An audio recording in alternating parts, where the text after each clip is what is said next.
সুপ্রিয় শিক্ষার্থীবৃন্দ এবং আমাদের অনলাইন শ্রেণী কার্যক্রমে যারা অংশগ্রহণ করতেছেন তাদের সবাইকে শুভেচ্ছা জানিয়ে শুরু করছি। আমি মোহাম্মদ সাইফুল ইসলাম, প্রভাষক সমাজ কল্যাণ, সরকারি বাংলা কলেজ, ঢাকা। কারিগরি ত্রুটির কারণে আমাদের শ্রেণী কার্যক্রম শুরু করতে একটু বিলম্ব হওয়ায় আমি দুঃখ প্রকাশ করছি। আমরা শুরুতেই দুটি ছবি দেখতে পাচ্ছি এবং ছবি দুটি দেখেই বোধ করি আমাদের ধারণা হয়েছে এবং পূর্বাপর পাঠের যে পরিকল্পনা সে থেকে আমরা অনুমান করতে পারছি যে আজকে আমরা কোন বিষয়ে আলোচনা করব।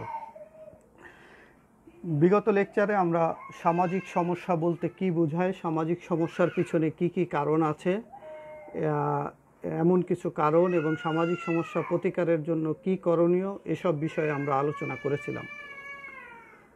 তো তারই ধারাবাহিকতায় আজকে আমরা ছবিটা দেখে তোমরা যদি আমার সম্মুখে থাকতে তাহলে আমি হয়তো জিজ্ঞেস করতাম যে এই ছবিটি দেখে আমরা আজকে বুঝতে পারবো কিনা যে আমাদের আজকের আলোচ্য বিষয় কি। আমরা এখানে একটি ভিডিও রেখেছি তোমাদের জন্য, ভিডিওটি তোমরা দেখে নাও।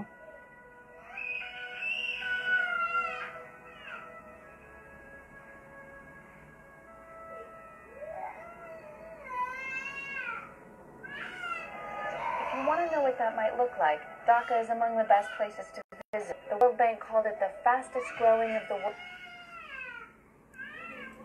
আমরা যে ছবিটি এবং যে ভিডিওগুলি দেখালাম সেটা শুনে নিশ্চয়ই তোমরা বুঝতে পেরেছো যে আজকে আমাদের আলোচ্য বিষয় হলো জনসংখ্যা বিস্ফোরণ। তো আমরা জনসংখ্যা বিস্ফোরণ সম্পর্কে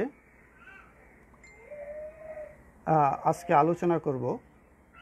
আমাদের মূল আলোচ্য বিষয় হলো জনসংখ্যা বিস্ফোরণ। তাহলে আমরা ইতিমধ্যেই জেনেছি যে সামাজিক সমস্যা বলতে কী বোঝায়।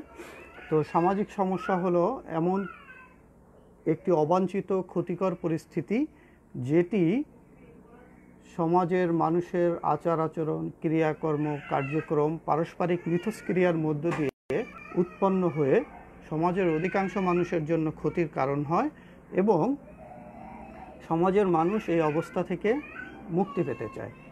তো এমন একটি বাস্তবতায় বা এমন একটি অবস্থায় আমরা অনেকগুলি সামাজিক সমস্যা সম্পর্কে তোমাদের ধারণা দিয়েছিলাম, অর্থাৎ কি কি সামাজিক সমস্যা আমাদের সমাজে বিদ্যমান আছে সে সম্পর্কে একটি তালিকাও আমরা আগের লেকচারে দিয়েছিলাম। আজকে তার মধ্য থেকে একটি সামাজিক জনসংখ্যা বিস্ফোরণ সম্পর্কে আমরা আলোচনা করব। এই পাঠ শেষে শিক্ষার্থীরা জনসংখ্যার তিনটি রূপ সংজ্ঞায়িত করতে পারবে, জনসংখ্যা বিস্ফোরণের কারণসমূহ চিহ্নিত করতে পারবে, জনসংখ্যা বৃদ্ধির প্রভাবসমূহ বিশ্লেষণ করতে পারবে, জনসংখ্যা বিস্ফোরণের ফলে সৃষ্ট সমস্যাসমূহ মোকাবেলার উপায়সমূহ ব্যাখ্যা করতে পারবে। আমরা শিক্ষার্থীদের এই দক্ষতা অর্জনের লক্ষ্যেই আজকের পাঠটি প্রস্তুত করেছি। আমরা এখানে জনসংখ্যার ভিন্ন ভিন্ন তিনটি রূপ তিনটি ছবিতে দেখতে পাচ্ছি। আমরা এখন দেখব যে ছবিগুলির সাথে জনসংখ্যার রূপের কি সম্পর্ক।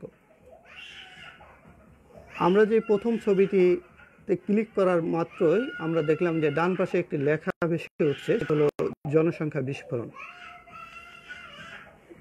দ্বিতীয় ছবিতে ক্লিক করা মাত্র আমরা দেখলাম যে সেখানে লেখা উঠেছে কাম্য জনসংখ্যা। তৃতীয় ছবিতে ক্লিক করা মাত্র আমরা দেখলাম যে সেখানে লেখা ভেসে উঠছে, সেটি হলো জনসংখ্যার স্বল্পতা। তো আমরা জনসংখ্যা বিস্ফোরণ ছবিটি দেখে আসলে কি বুঝতে পারছি, ছবিটি দেখে বোঝা যাচ্ছে যে ছবিতে জনসংখ্যা বিস্ফোরণ বলতে বোঝানো হয়েছে অর্থাৎ জনসংখ্যার একটি অতিরিক্ত রূপ আমরা দেখতে পাচ্ছি, যা অ্যারেঞ্জমেন্ট আছে, ব্যবস্থা যা আছে তার তুলনায় জনসংখ্যার রূপটি আমরা বেশি দেখতে পাচ্ছি। আর দ্বিতীয় অবস্থাটি হলো যতগুলি সিট আছে, যতগুলি বসার ব্যবস্থা আছে, ঠিক ততজন ছাত্রকে আমরা দাঁড়ানো অবস্থায় দেখতে পাচ্ছি। তৃতীয় আরেকটি রূপ ছবিতে আমরা দেখতে পাচ্ছি, অনেকগুলি সিটের মধ্যে কয়েকটি সিটে মাত্র লোক বসা আছে, বাকি সিটগুলি ফাঁকা আছে। তো এই তিনটিকে আমরা তিনটা নাম দিয়েছি। একটি জনসংখ্যা বিস্ফোরণ, এটাকে জনসংখ্যা স্ফীতিও বলা হয়, আরেকটি হলো কাম্য জনসংখ্যা, আরেকটি হলো জনসংখ্যার স্বল্পতা। এখন আমরা দেখব যে জনসংখ্যার স্বল্পতা বলতে কি বোঝায়, জনসংখ্যা বিস্ফোরণ বলতে কি বোঝায়, কাম্য জনসংখ্যা বলতে কি বোঝায়। যখন কোনো ভূখণ্ডের আয়তন এবং সম্পদ এর তুলনায় ওই ভূখণ্ডের জনসংখ্যা, আমাদেরকে মনে রাখতে হবে এখানে জনসংখ্যা বানানটায় অনুসারটা আসে নাই।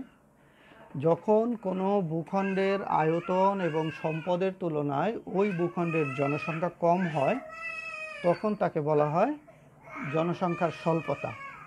যখন কোনো ভূখণ্ডের আয়তন এবং সম্পদের তুলনায় ওই ভূখণ্ডের জনসংখ্যা বেশি হয় তখন তাকে বলা হয় জনসংখ্যা বিস্ফোরণ। আর যখন কোনো ভূখণ্ডের আয়তন এবং সম্পদের তুলনায় ওই ভূখণ্ডের জনসংখ্যা সামঞ্জস্যপূর্ণ হয়, অর্থাৎ যেই পরিমাণ আয়তন আছে, যেই পরিমাণ সম্পদ আছে, ওই আয়তন এবং সম্পদের সাথে যখন জনসংখ্যা সঙ্গতিপূর্ণ তখন তাকে বলা হয় কাম্য জনসংখ্যা। তো জনসংখ্যা, তাহলে এখন আমরা তিনটা বিষয় ক্লিয়ার হলাম। সেটি হলো একটি দেশের ভূখণ্ড এবং সম্পদ এর সাথে যখন ওই দেশের জনসংখ্যার সঙ্গতিপূর্ণ অবস্থা থাকে তখন সেটিকে বলা হয় কাম্য জনসংখ্যা। যখন সম্পদ এবং আয়তনের তুলনায় জনসংখ্যা বেশি হয় তখন সেটাকে বলা হয় জনসংখ্যা বিস্ফোরণ। আর যখন জনসংখ্যার পরিমাণটা আয়তন এবং সম্পদের তুলনায় কম হয় তখন তাকে বলা হয় জনসংখ্যার স্বল্পতা। তো আমরা এই যে তিনটা বিষয় সম্পর্কে আলোচনা করলাম, এই আলোচনা আমরা যদি দেখি তাহলে দেখা যাবে কাম্য জনসংখ্যাটাই আমাদের জন্য কাঙ্ক্ষিত, আর বাকি যে দুটি আছে জনসংখ্যার স্বল্পতা এবং জনসংখ্যার বিস্ফোরণ, দুটি ব্যবস্থাই আমাদের জন্য, পৃথিবীর মানুষের জন্য দুটি ব্যবস্থাই সমস্যা হিসাবে চিহ্নিত। কোথাও দেখা যায় জনসংখ্যা বা জনগণের প্রয়োজন, নাগরিকের প্রয়োজন, মানুষের প্রয়োজন, সেখানে কম জনসংখ্যা আছে, ওই সম্পদ ভোগ করার মতো, ওই সম্পদের ব্যবহার করার মতো লোকজন সেখানে নাই। আবার যদি কোথাও সম্পদ নাই কিন্তু জনগণ আছে, অর্থাৎ জনসাধারণ আছে, তাহলে সেটাও সমস্যা। এখন পৃথিবীতে বিভিন্ন দেশ দুটির যে কোনো একটি সমস্যায় ভুগছে, কোথাও জনসংখ্যার স্বল্পতা, কোথাও জনসংখ্যা বিস্ফোরণ। আমাদের দেশের জন্য জনসংখ্যার সমস্যাটি হলো জনসংখ্যা বিস্ফোরণ। জনসংখ্যা বিস্ফোরণের জন্য কি দায়ী? জনসংখ্যা বিস্ফোরণের ক্ষেত্রে যে কারণগুলি দায়ী তার মধ্যে একটি অন্যতম কারণ হলো দারিদ্র্য। দারিদ্র্যের কারণে, এখন দারিদ্র্য কিভাবে জনসংখ্যাকে প্রভাবিত করে? অনেক সময় দেখা যায় অনেক দরিদ্র পরিবার তারা জনসংখ্যা বৃদ্ধি করতে চায় এই কারণে যে তাদের উপার্জনক্ষম লোক বৃদ্ধির জন্য। অনেক সময় তারা অসচেতন থাকে, জনসংখ্যা বৃদ্ধির যেই নেতিবাচক প্রভাব এই সম্পর্কে তারা সচেতন থাকে না। অর্থাৎ জীবন ও জগৎ সম্পর্কে পরিষ্কার এবং স্বচ্ছ ধারণা না থাকার কারণে অনেক সময় তারা জনসংখ্যা বিস্ফোরণে ভূমিকা রাখে। আর পরের ছবিটি আমরা দেখতে পাচ্ছি নিরক্ষরতার কারণে নিরক্ষর জনগোষ্ঠীর জনসংখ্যা বিস্ফোরণে ভূমিকা রাখে। অর্থাৎ এই নিরক্ষরতার কারণে তাদের সচেতনতা সৃষ্টি হয় না, এবং সচেতনতা সৃষ্টি না হলে জনসংখ্যা বিস্ফোরণের ফলে কি কি সমস্যা তৈরি হয় এবং এই সমস্যার হাত থেকে কিভাবে মুক্তি পাওয়া সম্ভব এই সম্পর্কে তাদের কোনো ধারণা থাকে না। ফলশ্রুতিতে তারা এই জনসংখ্যা বিস্ফোরণ ঘটাতে ভূমিকা রাখে। আরেকটি অন্যতম কারণ হলো বাল্যবিবাহ। বাল্যবিবাহ মানে অল্প বয়সে বিবাহ বন্ধনে আবদ্ধ হওয়ার ফলশ্রুতিতে তাদের যে জনসংখ্যা প্রডিউসের অথবা উৎপাদনের অথবা জন্মদানের সক্ষমতা দীর্ঘমেয়াদে পর্যন্ত থেকে যায়। এবং এই লম্বা সময়ে, যেমন একটি মেয়ের যদি 12, 14, 15 বছরে বিয়ে হয়, একটি ছেলের যদি 15 বছরে বিয়ে হয়, তাহলে এই মেয়েটি 30-35 বছর পর্যন্ত স্বাভাবিকভাবেই সন্তান উৎপাদনে সক্ষম থাকে। তো এই সময়টিতে সে অনেকগুলি সন্তান উৎপাদনের সুযোগ তৈরি হয়। ফলশ্রুতিতে এটি অর্থাৎ জনসংখ্যা বিস্ফোরণে ভূমিকা রাখে। আমরা যদিও জানি যে এই বাল্যবিবাহ রোধ করবার জন্য আমাদের দেশে কঠোর আইন প্রণয়ন করা হয়েছে। মেয়েদের জন্য বিবাহের ন্যূনতম বয়স 18 নির্ধারণ করা হয়েছে, পুরুষের জন্য 21 নির্ধারণ করা হয়েছে। তো এই বয়স নির্ধারণ করার পরেও আইনের ফাঁকে গলে মাঝে মধ্যেই আমরা পেপার, পত্রিকা বা টেলিভিশনে সংবাদ দেখতে পাই যে প্রশাসনের হানা দিতে হয়, যে কোথাও কোথাও বিস্ফোরণ অর্থাৎ বাল্যবিবাহ সংগঠিত হচ্ছে, সেখানে গিয়ে জরিমানা করতে হচ্ছে। তার মানে এক্ষেত্রেও আমাদের যে সচেতনতা, এই সচেতনতার অভাব আছে এবং বাল্যবিবাহের কুফল সম্পর্কে আমরা হয়তো সম্যক অবগত না, অবগত হলেও আমরা সচেতন না। এইগুলি আমাদের জনসংখ্যা বিস্ফোরণে ভূমিকা রাখছে। পুত্র সন্তান প্রত্যাশা। আমাদের দেশে মনে করা হয় যে পুত্র সন্তান হলো বংশের বাতি, অর্থাৎ একজনের 5টা কন্যা সন্তান হওয়ার পরেও সে মনে করে যে একটা পুত্র সন্তান যদি তার না হয় তাহলে সে হয়তো তার জীবনটা সফল না, অথবা তার বংশের বাতি নিভে গেছে। এ ধরনের কুপ্রথা বা কুসংস্কার অথবা আমাদের অগ্রহণযোগ্য ধারণা আমাদের সমাজের মানুষের মধ্যে আছে। তো এই সমাজের মানুষের মধ্যে এই ধারণা থাকবার কারণে তারা পুত্র সন্তানের প্রত্যাশা করে একের পর এক সন্তান নিতে থাকে। অনেক সময় একাধিক কন্যা সন্তান হওয়ার পরেও আবার তারা পুত্র সন্তানের প্রত্যাশায় সন্তান নিতে থাকে। আরেকটি কারণ হলো বহু বিবাহ। একজন পুরুষ একাধিক বিবাহ করে এবং একাধিক বিবাহ করার পর এক স্ত্রীর ঘরে দেখা যায় যে তার একাধিক সন্তান থাকে। তো এই জনসংখ্যা বিস্ফোরণের পিছনে বহু বিবাহ কারণ। জনসংখ্যা বিস্ফোরণের পিছনে আরও কিছু উল্লেখযোগ্য কারণ আছে। তার মধ্যে একটি হলো ধর্মান্ধতা এবং ধর্মের অপব্যাখ্যা, অথবা ধর্মকে সঠিকভাবে বুঝে চর্চা না করা, অথবা ধর্মান্ধতা বলতে মূলত এটাই বোঝানো হয় যে ধর্মের যে প্রকৃত ব্যাখ্যা, এই যে প্রকৃত ব্যাখ্যাটা না বুঝে অসচেতনভাবে ধর্মের চর্চা করবার চেষ্টা করা। আর এটা হলো ভৌগোলিক অবস্থান। ভৌগোলিক অবস্থানের কারণেও বাংলাদেশের অর্থাৎ এই অঞ্চলের মানুষের সন্তান উৎপাদন ক্ষমতা বেশি। তো ভৌগোলিক অবস্থানের কারণে, যেমন এখানে আমাদের নদী কবলিত এলাকা, মানুষের মধ্যে প্রায় দুর্যোগ মহামারী হয়। এই দুর্যোগ মহামারী হওয়ার ফলশ্রুতিতে কার জীবন টিকে থাকবে, কার জীবন শেষ হয়ে যাবে, এটা কেউ নিশ্চিত হতে পারে না। সুতরাং মানুষ একাধিক সন্তান নিতে চায় এবং সে মনে করে যে অনেকগুলি সন্তানের মধ্যে হয়তো কোনো না কোনো সন্তান বেঁচে থাকবে এবং তার উত্তরাধিকারী হিসাবে পৃথিবীতে টিকে থাকবে। আর এটা হলো জলবায়ুর প্রভাব। আমাদের এই অঞ্চলের জলবায়ু সন্তান উৎপাদনের সক্ষমতা তৈরির ক্ষেত্রে গুরুত্বপূর্ণ ভূমিকা পালন করে। অর্থাৎ সন্তান উৎপাদনের ক্ষেত্রে আমাদের যেই শারীরিক সামর্থ্য দরকার, সেই শারীরিক সামর্থ্য তৈরিতে আমাদের এই জলবায়ু, আমাদের এই অঞ্চলের যে আবহাওয়া, এটা গুরুত্বপূর্ণ প্রভাব বিস্তার করে। আরেকটি কারণ হলো কুসংস্কার। আমাদের এখানে নানা রকমের কুসংস্কারের মধ্যে আমরা আচ্ছন্ন আছি।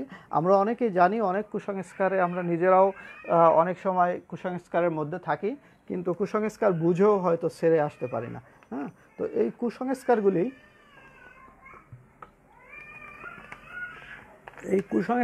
আমাদেরকে এই জনসংখ্যা বিস্ফোরণের ক্ষেত্রে ভূমিকা রাখতে সহায়তা করে। তো আমরা যেটা দেখি যে জনসংখ্যা বিস্ফোরণের পিছনে যেই কারণগুলি আমরা আলোচনা করলাম, এই কারণগুলি আলোচনা করার পরে আমরা আসলে জনসংখ্যা বিস্ফোরণের ফলে সৃষ্ট প্রধান সমস্যাবলী নিয়ে আলোচনা করব। তো আমরা দেখব যেই কারণগুলি আমরা এতক্ষণ আলোচনা করেছি, এই কারণগুলি প্রত্যেকটি ওতপ্রোতভাবে একটার সাথে আরেকটা জড়িত, অর্থাৎ কোনো কারণকেই বিচ্ছিন্নভাবে আলাদা করা যাবে না। যেমন দারিদ্র্যর সাথে কুসংস্কারের সম্পর্ক আছে, দারিদ্র্যর সাথে নিরক্ষরতার সম্পর্ক আছে, দারিদ্র্যের সাথে বহুবিবাহের সম্পর্ক আছে, দারিদ্র্যের সাথে বাল্যবিবাহের সম্পর্ক আছে। অর্থাৎ একটা কারণের সাথে আরেকটা কারণ ওতপ্রোতভাবে জড়িত। এই জড়িত থাকার কারণে এই সমস্যাগুলিকে মূলত আমরা জটিল সমস্যা বলে থাকি। তো জটিল সমস্যা বলার কারণ হলো, জটিল সমস্যা আমরা সবাই জানি, যে আমি হয়তো তোমাদের আরও বলেছি, জটিল বলতে আমরা আসলে বুঝি কমপ্লেক্স, মানে একটার সাথে আরেকটা ওতপ্রোতভাবে জড়িত। যেমন জটিল বাক্য দুইটা অংশ থাকে, একটা অংশের সহায়তা ছাড়া আরেকটি অংশ সঠিক অর্থ প্রকাশ করতে পারে না, ঠিক তেমনি জটিল সমস্যাগুলিও একটার সাথে আরেকটা এমনভাবে যুক্ত থাকে যাতে একটা থেকে আরেকটাকে বিচ্ছিন্ন করা যায় না। তা এখন এই জনসংখ্যা বিস্ফোরণ নিজেই একটি সমস্যা, সেটার ফলে আবার সমাজে নানান রকমের সমস্যা তৈরি হয়। তো আমরা যদি সেই সমস্যাগুলি দেখি, তাহলে প্রথমেই দেখা যাবে জনসংখ্যা বিস্ফোরণের ফলে সৃষ্ট প্রধান প্রধান সমস্যাবলীর মধ্যে প্রথমে আমরা ওদের পরিবেশ দূষণ। আমরা যে পরিবেশে বসবাস করছি, এই পরিবেশের আমরা যদি বলি বায়ু দূষণ, পানি দূষণ, এবং আমরা যেই রাস্তাঘাটে হাঁটাচলা করি তার চারপাশ সব কিছু মারাত্মকভাবে দূষিত হওয়ার পিছনে একটি অন্যতম কারণ হলো আমাদের এখানে এত বেশি জনসংখ্যা, যেই জনসংখ্যার ভার বহন করার মতো সামর্থ্য আমাদের আসলে নাই। এখন আমরা কিভাবে বায়ু দূষণ হয়? বায়ু দূষণ হওয়ার পিছনে কারণ হলো এখানে নানান রকমের যানবাহন চলে, কলকারখানা চলে। কলকারখানা যানবাহন এত বেশি কেন চলে? এখানে এত বেশি মানুষ, তাদের চাহিদা মেটানোর জন্য আসলে এর কোনো বিকল্প নেই। এবং এই বজ্র ব্যবস্থাপনা আমাদের দেশে এত অনুন্নত যে ফলশ্রুতিতে এই আমাদের ব্যবহৃত বজ্রগুলি নদীতে চলে যায়, নদীর মাধ্যমে পানি দূষিত হয়, সেই পানি আবার আমরা গ্রহণ করি। ফলশ্রুতিতে সার্বিকভাবে এই পরিবেশ মারাত্মকভাবে দূষণ হয়, এবং এই দূষণের পিছনে ব্যাপক সংখ্যক জনসংখ্যা একটি কারণ। আরেকটি সমস্যা তৈরি করে কর্মসংস্থানের সংকট। আমরা জানি আমাদের কর্মসংস্থানের সীমাবদ্ধতা আছে। এই কর্মসংস্থানের সীমাবদ্ধতা থাকার কারণে আমাদের এখানে অনেক লোকই বেকার থাকে। বেকারত্ব কি সেটা আমরা পরে আবার অনেক লেকচারে আলোচনা করব। এখন এই বেকারত্ব তৈরির পিছনে জনসংখ্যা বিস্ফোরণেরও ভূমিকা আছে। আমরা জানি আমাদের হিউজ সংখ্যক জনগোষ্ঠীকে দেশের বাইরে কাজ করতে যেতে হয়, শ্রমিকের কাজ। কারণ কি? আমাদের যে পরিমাণ জনগোষ্ঠী আছে, এই জনগোষ্ঠীর কাজের ব্যবস্থা আমাদের দেশে নাই। ফলশ্রুতিতে আমাদেরকে বিদেশে গিয়ে কাজের সন্ধান করতে হয়। আর এই ব্যাপক জনসংখ্যার কারণে এখানে অপরাধও বৃদ্ধি পায়। অপরাধ বৃদ্ধি পাওয়ার কারণ হলো, মানুষ যখন কাজ খুঁজে পায় না, তখন তারা নানা রকম অপকর্মের মধ্য দিয়ে নিজের জীবিকা নির্বাহ করতে চায়, জীবন বাঁচিয়ে রাখতে চায়। তো আমরা এই যে তিনটা বিষয় আলোচনা করলাম, পরিবেশ দূষণ, কর্মসংস্থান সৃষ্টি, অপরাধ বৃদ্ধি, তিনটার সাথেই দেখা যাবে যে আমাদের একটি অস্বাস্থ্যকর বাসস্থানের সম্পর্ক আছে। আমরা এমন একটি পরিবেশে বা এমন একটি বাসস্থানে বসবাস করি যেখানে দেখা যাবে যে আমাদের আসলে বাসস্থানটি খুবই নিম্নমানের এবং অস্বাস্থ্যকর, এবং যেখান থেকে আমাদের নানা রকমের রোগ ব্যাধি, অপরাধকর্মে যুক্ত হওয়ার সুযোগ তৈরি হয়। ফলশ্রুতিতে আমাদের যে সার্বিক জীবনযাত্রা, এই জীবনযাত্রা নিম্নমান চলে আসে। জীবনযাত্রা নিম্নমান বলতে কি বোঝায়? অর্থাৎ সোসাইটি এক্সপেক্ট করে, সমাজ প্রত্যাশা করে এরকম মান যখন আমরা, এরকম মানে যখন আমাদের জীবনের সমস্ত চাহিদাগুলি মেটাতে ব্যর্থ হই, সেটি হলো জীবনযাত্রার নিম্নমান। অর্থাৎ সমাজ আমার কাছে প্রত্যাশা করে একরকম, কিন্তু আমি সমাজের প্রত্যাশা অনুসারে যদি আমাদের জীবনের চাহিদাগুলি ওইভাবে মেটাতে না পারি, তাহলে বোঝা যাবে যে গ্রহণযোগ্য মাত্রার নিচে যখন আমার চাহিদাগুলি আমি মেটাই, তখন সেটাই আমার জীবনযাত্রার নিম্নমান। আর এই জীবনযাত্রার নিম্নমানের পিছনে জনসংখ্যা বিস্ফোরণ গুরুত্বপূর্ণ ভূমিকা পালন করে। অনিয়ন্ত্রিত যোগাযোগ ব্যবস্থা, যদিও করোনাকালে আমরা এই ছবিতে যেই পিকচার দেখা যাচ্ছে সেটি আমরা হয়তো নিয়মিত দেখছি না, কিন্তু এটি আমাদের ঢাকা শহর সহ বিভিন্ন বড় শহরগুলির চিত্র, যেখানে যোগাযোগ ব্যবস্থা, যানজট ইত্যাদি লেগেই থাকে। এই অনিয়ন্ত্রিত যোগাযোগ বা যানবাহন চলাচলের অন্যতম কারণ হলো এত বেশি জনসংখ্যা। আমরা যদি স্বাভাবিক সময়ে ফার্মগেট, শ্যামলী বা অফিস টাইমে মিরপুর এলাকায় থেকে বাস স্ট্যান্ডে দাঁড়াই বা কোনো ছুটির সময় কমলাপুর রেল স্টেশনে অথবা সদরঘাটে দেখি, তাহলে দেখা যাবে যে সেখানে কি পরিমাণ মানুষের গ্যাদারিং। তো এই যে গ্যাদারিং তৈরি হয়, এই গ্যাদারিং থেকেই যানবাহনগুলি বেপরোয়া আচরণ করে।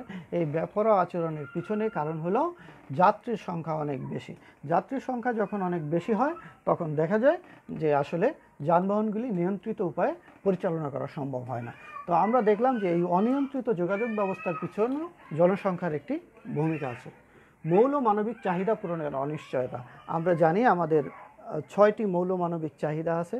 এই মৌলমানবিক চাহিদাগুলি যদি আমরা সঠিকভাবে পূরণ করতে না পারি, তাহলে আমরা মানুষ হিসাবে আমাদের সঠিক পরিচয় এবং আমাদের যে অস্তিত্ব, এই অস্তিত্ব টিকিয়ে রাখা আমাদের জন্য সম্ভব হয় না।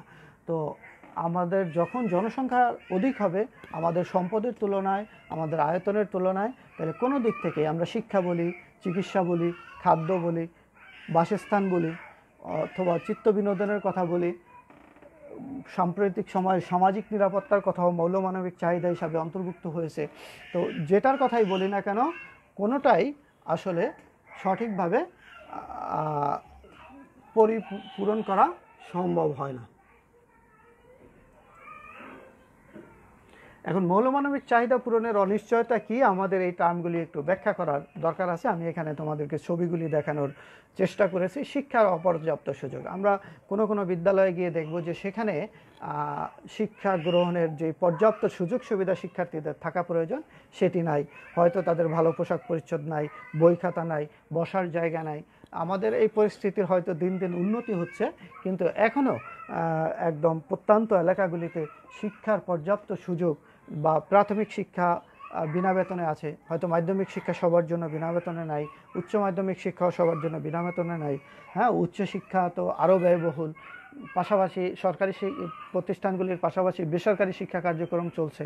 তো সার্বিক বিবেচনায় দেখা যায় যে এই জনসংখ্যা বেশি হওয়ার কারণে আমরা শিক্ষার পর্যাপ্ত সুযোগ দিতে পারি না। আমরা অনেক সময় দেখি যে পত্রিকায় কোনো এসএসসি এইচএসসির পরে নিউজ বের হয় যে এত ছাত্র পাশ করেছে কিন্তু আসন আছে এতটি, অর্থাৎ সব ছাত্রের আসনগুলি ভর্তি হওয়ার সুযোগ নাই, এরকম নিউজ বের হয়। তার মানে হলো শিক্ষার পর্যাপ্ত সুযোগ আমাদের পাওয়া যায় না। এর পিছনেও একটি কারণ, সেটি হলো মৌলমানবিক চাহিদা পূরণের অনিশ্চয়তা। সুষ্ঠু বিনোদনের অভাব, সংকুচিত। এত মানুষের জন্য সুষ্ঠু বিনোদনের ব্যবস্থা তৈরি করা অনেক সময় মুশকিল হয়ে যায়। ফলশ্রুতিতে বিকৃত বিনোদন ব্যবস্থা জায়গা করে নেয়। এখানে বিভিন্ন গ্যাং বাহিনী জায়গা করে নেয়, বিভিন্ন কিশোর অপরাধের মতো জায়গাও এখানে তৈরি হয়। বস্ত্রের সংকট। আমাদের যে পরিমাণ বস্ত্র উৎপন্ন হয় বা যে পরিমাণ বস্ত্র ক্রয় করার আমাদের সামর্থ্য থাকে, তার তুলনায় যখন একটি পরিবারের জনসংখ্যা বেশি থাকে, তখন তারা একদম প্রয়োজনীয় বস্ত্র অনেক সময় মেটাতে পারে না। আমরা শীতকালে যদি দেখি যে উত্তরাঞ্চল থেকে মাঝে মধ্যে নিউজ হয় যে শীতের প্রকোপ সামলাতে কেউ তার প্রয়োজনীয় শীতের উপকরণ পাচ্ছে না। পুষ্টিকর ও প্রয়োজনীয় খাদ্যের অভাব। একটা মানুষের বেড়ে ওঠার জন্য কী পরিমাণ খাদ্য বা পুষ্টিকর খাবার দরকার, সেটি আমরা দেখি যে আমাদের আলোচনা হয়। অর্থাৎ আমরা সেটি আবার যখন পুষ্টির একটি অধ্যায় আছে, অপুষ্টি একটি সামাজিক সমস্যা, সেটা নিয়ে আলোচনা করব। কিন্তু আমরা জানি যে আমাদের যে পুষ্টিকর খাবারের জন্য যে পরিমাণ খাদ্য গ্রহণ করা প্রয়োজন, যে মানের খাদ্য গ্রহণ করা প্রয়োজন, যেই দূষণবিহীন খাদ্য গ্রহণ করা প্রয়োজন, আমরা অনেকাংশেই সেটা গ্রহণ করতে পারি না। এর পিছনেও আমার কাজ করে জনসংখ্যা বিস্ফোরণ। অস্বাস্থ্যকর বাসস্থান। আমার এখানে একটি ছবি দেওয়া আছে। আমার মনে হয় যে আমাদের ঢাকা শহরে যারা আমরা বসবাস করি, তাদেরকে অস্বাস্থ্যকর বাসস্থান সম্পর্কে খুব একটা ব্যাখ্যা দেওয়ার প্রয়োজন নেই। চিকিৎসা ব্যবস্থার অপরতলতা। আমরা সরকারি হসপিটালগুলিতে গেলে দেখব, করোনাকালে তো আমাদের সম্মুখে এটি আরও সুস্পষ্ট হয়েছে। তো চিকিৎসা ব্যবস্থার অপরতুল অবস্থা, যে বারান্দায় রোগী লাইন দিয়ে বসে আছে, শুয়ে আছে, অর্থাৎ রোগী ভর্তি হয়ে আছে 2 দিন, ডাক্তার তার কাছে আসার সুযোগ হয়নি, আমরা ডাক্তারকেও দোষ দিতে পারি না। যেমন যেখানে প্রয়োজন 50 জন চিকিৎসক সেখানে আছে 5 জন চিকিৎসক বা 10 জন চিকিৎসক। এই সীমিত সংখ্যক জনবল নিয়েই আমাদের চিকিৎসা কার্যক্রম পরিচালনা করতে হয়। সীমিত সংখ্যক সামর্থ্য অবকাঠামো নিয়েই আমাদের বিরাট জনগোষ্ঠীর চিকিৎসা পরিচালনা করতে হয়। ফলশ্রুতিতে চিকিৎসা ব্যবস্থার একটি সংকট আমাদের কাছে দৃশ্যমান হয়। এর কারণ হলো আমাদের সম্পদ এবং আয়তনের তুলনায় আমাদের জনসংখ্যা অনেক বেশি। এখন আমরা এর ফলে সৃষ্ট প্রধান প্রধান সমস্যাগুলি মোকাবেলা করার কি উপায় আছে। তাহলে মোকাবেলা করবার জন্য আমাদেরকে প্রধানত আমরা 2টা পদ্ধতি গ্রহণ করে থাকি। জনসংখ্যা বিস্ফোরণকে মোকাবেলা করবার জন্য আমাদের জন্য 2টা পদ্ধতি আমাদের গ্রহণ করতে হয়। একটি পদ্ধতি হলো আমরা যেটা দেখলাম, বিদ্যমান জনগোষ্ঠীকে মানব সম্পদে পরিণত করা। বিদ্যমান জনগোষ্ঠী কারা? যারা আমরা পৃথিবীতে ভূমিষ্ঠ হয়ে গেছি, তাদেরকে আর কিছু করা যাবে না, তাদেরকে মানব সম্পদে পরিণত করা। মানব সম্পদে পরিণত করা মানে হলো তার যে ক্যাপাবিলিটি আছে, দৈহিক ক্যাপাবিলিটি এবং মানবিক ক্যাপাবিলিটি, এবং তার ভিতরে যে অন্তর্নিহিত শক্তি আছে, যেই সামর্থ্য আছে, সেটাকে শক্তিতে রূপান্তর করে তাকে এমনভাবে তৈরি করা যাতে করে সে একটি সুন্দর, সুষ্ঠু, স্বাভাবিক জীবন ব্যবস্থা তৈরি করতে পারে এবং তার পরিবারের জন্য একজন নির্ভরযোগ্য সদস্য হতে পারে। আরেকটি ব্যবস্থা আমাদের কি হতে পারে, সেটি হলো ভবিষ্যৎ জনসংখ্যাকে নিয়ন্ত্রণ করা। অর্থাৎ পৃথিবীতে ভবিষ্যতে যারা এখনও আমাদের দেশের নাগরিক হিসাবে ভূমিষ্ঠ হয় নাই, তাদের ব্যাপারে নিয়ন্ত্রণ আরোপ করা। এই জনসংখ্যাকে কিভাবে নিয়ন্ত্রণ আরোপ করা যায় সে ব্যাপারে আমাদের অন্য একটি টপিকে আলোচনা আছে। জনসংখ্যা নিয়ন্ত্রণ করবার জন্য আমাদের পরিবার পরিকল্পনা সহ নানা রকম কর্মসূচি আমাদের রাষ্ট্রীয় উদ্যোগে, বেসরকারি উদ্যোগে পরিচালিত হচ্ছে। তার মানে আমরা বুঝতে পারলাম যে জনসংখ্যা বিস্ফোরণের ফলে সৃষ্ট প্রধান প্রধান সমস্যাগুলি মোকাবেলা করতে হলে আমাদেরকে 2টা দিক থেকে কাজ করতে হবে। বিদ্যমান জনগোষ্ঠী যারা আছে তাদেরকে জনসম্পদে পরিণত করতে হবে, আর ভবিষ্যৎ জনসংখ্যা যারা আছে তাদের ব্যাপারে আমাদের নিয়ন্ত্রণ আরোপ করতে হবে যাতে তারা পৃথিবীতে সংকুচিত হয়ে আসতে পারে। বাংলাদেশের ঘনবসতির চিত্র, সবচেয়ে বেশি ঘনবসতি ঢাকা। আমরা ম্যাপের মধ্যে দেখতে পাচ্ছি যে ঢাকাকে ম্যাপ আইডেন্টিফাই করছে। এরপরে আমরা দেখব সবচেয়ে কম ঘনবসতি কোথায়। দেখলাম যে ম্যাপের মধ্যে আমরা বরিশালকেও চিহ্নিত করতে পারছি। তো আমরা দেখলাম যে বাংলাদেশের ঘনবসতির চিত্র সবচেয়ে বেশি ঢাকায়, সেটি আমরা একটি তারকা চিহ্ন দিয়ে আইডেন্টিফাই করেছি। আবার সবচেয়ে কম ঘনবসতিপূর্ণ এলাকা বরিশাল, সেটিও আমরা একটি তারকা চিহ্ন দিয়ে চিহ্নিত করতে পেরেছি। শিক্ষার্থীদের দলগত কিছু কাজ থাকে। জনসংখ্যা বিস্ফোরণের কারণসমূহের পারস্পরিক যোগসূত্র চিহ্নিত করা, জনসংখ্যা বিস্ফোরণের ফলে সৃষ্ট সমস্যাসমূহ মোকাবেলায় করণীয় সম্পর্কে আলোচনা করে লিপিবদ্ধ করা। যেহেতু এটি করবার সুযোগ নাই, সেহেতু আমরা কতটি মূল্যায়ন তাদের নিজ নিজ, অর্থাৎ যেই দলগত কাজ সেটি ব্যক্তিগতভাবে করবার জন্য শিক্ষার্থীদের আমি বলবো। এখানে মূল্যায়ন, কাম্য জনসংখ্যা কি, জনসংখ্যা বিস্ফোরণের 5টি কারণ চিহ্নিত করতে হবে, জনসংখ্যা বিস্ফোরণের ফলে মৌল মানবিক চাহিদা পূরণ বাধাগ্রস্ত হয় কিভাবে, এটা বুঝায় লিখতে হবে, এবং বিদ্যমান জনগোষ্ঠীর জন্য আমাদের করণীয় কি। বাড়ির কাজ, এখন তোমরা সবাই বাড়িতেই আছো, নিজের বাসাতেই আছো, তো এই বাসাতে থাকার কারণে তোমরা তোমাদের কাজগুলি করে রাখবা। আমরা যথাসময়ে তোমাদের এই কাজগুলি অনুসন্ধান করব। জনসংখ্যা বিস্ফোরণের ফলে সৃষ্ট সমস্যাসমূহ পরস্পরকে প্রভাবিত করে কিনা তোমার বক্তব্যের সপক্ষে যুক্তিসমূহ লিপিবদ্ধ করো। সবাইকে ধন্যবাদ জানিয়ে আজকে এখানেই আমি আমার এই লেকচার শেষ করছি। ধন্যবাদ।